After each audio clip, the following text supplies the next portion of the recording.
Ukrainian sanctions on the Russian oil industry are taking their toll.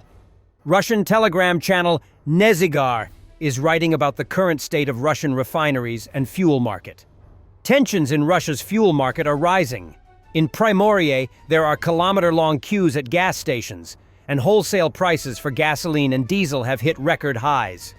Officially, the reasons are no longer hidden. Refineries are shutting down after Ukrainian strikes. During peak summer days, up to 14% of processing capacity was idle. In 2025, the tactics of Ukrainian strikes have changed. Previously, they were one-time. A unit would be damaged, the plant would reduce output, but recover within a few weeks. Now, attacks are carried out in series and repeated on the same facilities: Ryazan, Novokuybishevsk, Syzran, Volgograd, Afipsky refineries.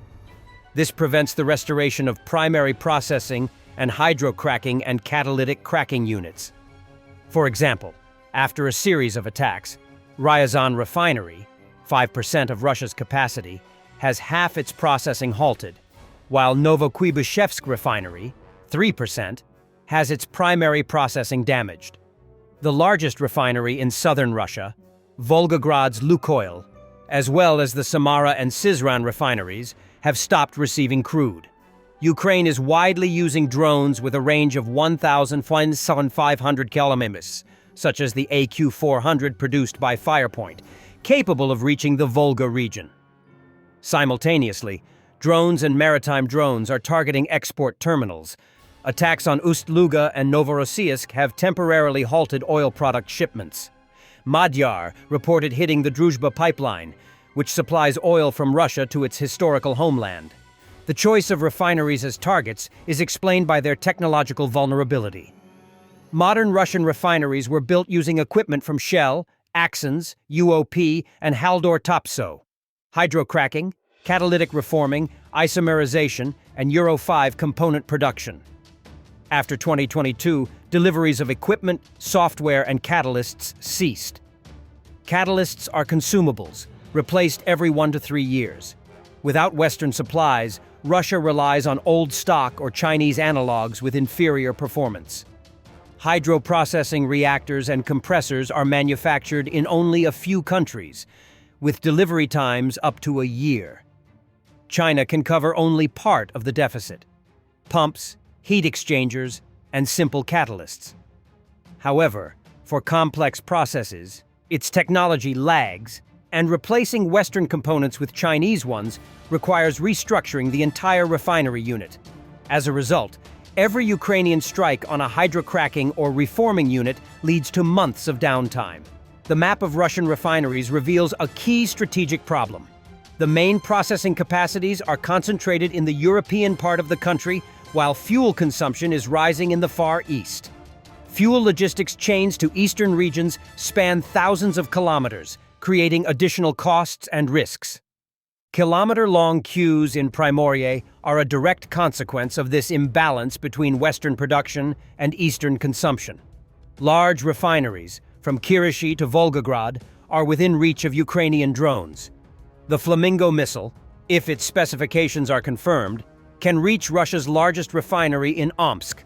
As the range increases, facilities previously considered out of reach are now threatened, creating a scale problem for air defense. Protecting all refineries across the territory, from Kaliningrad to the Far East, is practically impossible.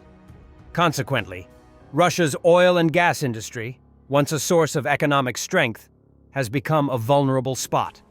Water supplies have been cut off in parts of the Rostov region as firefighters struggle to deal with the ongoing fire at the Novoshakhtinsk refinery. Residents are incredulous at claims by the authorities that there's no problem with air quality. Novoshakhtinsk is the location of the Rostov region's only oil refinery. It specializes in the production of fuel and heating oil, as well as marine and diesel fuel. The refinery is a key supplier to the Russian military, making it a very attractive target for Ukraine. Following the drone attack on August 21st, the water pressure to residents has been reduced in Novoshakhtinsk and cut off entirely in nearby Krasny Sulin to ensure that firefighters have enough water. Residents also report severe air pollution. I live near the plant. Since what happened, it was impossible to open the windows, especially last night. And despite the fact that everything was closed in the apartment, my throat started to itch. My head hurts and it's hard to breathe. Then the wind changed a little. This column moved a little and the difference in air quality immediately became obvious. Of course, no one will tell us the truth, so as not to disturb our feelings, even if after a while we start to grow horns or a third leg. Another resident replies sarcastically, "And here we have everything wonderful and good. The water is drinkable, you can drink from the tap, the air is clean, everything is within the normal range." The residents' cynicism about the authorities seems to be justified. City head Sergei Bondarenko says on his Telegram channel that tests show nitrogen dioxide, carbon monoxide, suspended particles, sulfur dioxide, hydrogen sulfide comply with standards. Residents are also complaining that the plant's workers have not been evacuated and are still expected to work as normal, despite the raging fire and heavy pollution. One resident asks, "Tell me, what need do the plant workers have to be at their workplaces until the fire is extinguished? Why should the employees breathe in these fumes when there is an emergency at the plant?"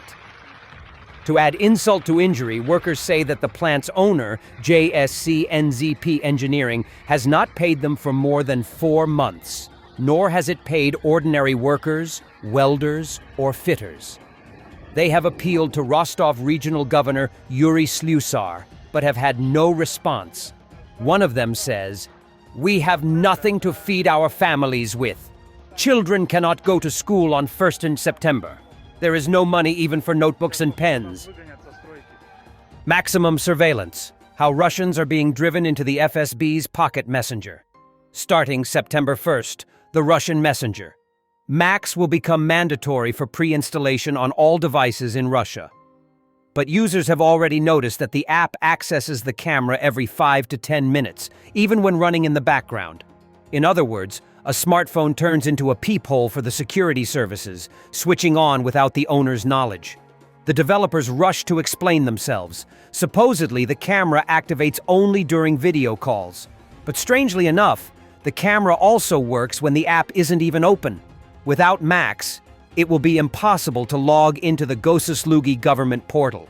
Verification codes will be delivered only through the state messenger. Android users complain that Max appears on smartphones by itself, without being downloaded.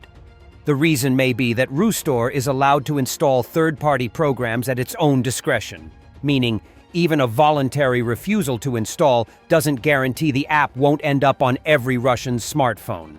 GitHub experts analyzed the APK file of the National Messenger and found that Max collects not only contacts, gender, and age of the user, but also text input history, even if the message wasn't sent. The app logs the list of all installed applications, tracks location, and can also listen and record audio.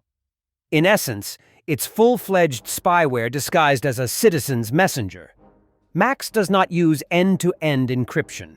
This means that all chats and calls are available to the security services in real time. Moreover, the app is initially designed only for Russian and Belarusian phone numbers. Communication with foreign countries is reduced to a minimum.